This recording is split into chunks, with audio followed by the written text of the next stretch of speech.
He arrived before the country knew what to do with him.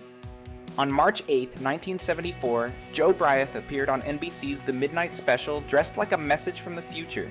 Introduced by Gladys Knight as the Act of Tomorrow, he sang, danced, and performed in elaborate costumes that split open, bloomed, and glittered under studio lights. He was theatrical, confrontational, and unmistakably queer. For a few minutes, he was impossible to ignore. The reaction afterward was less kind. Born Bruce Wayne Campbell in 1946, Jobriath, a prodigy long before he became a spectacle. He could sight-read complex piano works and briefly studied music at Temple University, leaving after one semester unimpressed and restless. A short, failed attempt to please his father by joining the military followed.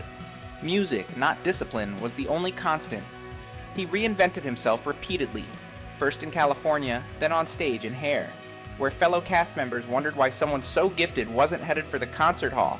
But talent alone didn't anchor him. Alcohol, ego, and dissatisfaction pushed him out of the production and into obscurity, until music entrepreneur Jerry Brandt heard his demo and saw possibility. Under Brandt's guidance, Jobriath became something unprecedented, the first openly gay artist signed to a major label record contract. Elektra Records backed him heavily, promoting him as a star before the public had decided whether it wanted one. Jobriath didn't soften his image or hint at ambiguity.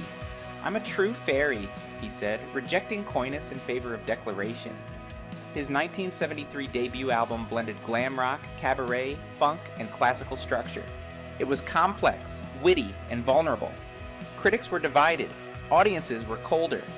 The culture could tolerate suggestion, but not certainty.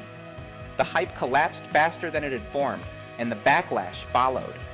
By the time his second album appeared, the hostility was overt. Homophobic slurs met him on tour, sales stalled, the label moved on. The career designed to be monumental became unsustainable. Jobriath didn't fight to reclaim the spotlight. He shed the persona, performed pop standards under another name, and lived quietly at the Chelsea Hotel. In a late interview, he spoke of Jobriath as if describing someone already gone. He died there in 1983, at 36, from AIDS-related causes. Years later, musicians would cite him as an influence. His albums would be reissued. History would quietly adjust. Jobriath didn't fail because he lacked talent. He failed because he insisted on honesty before the audience had learned how to listen.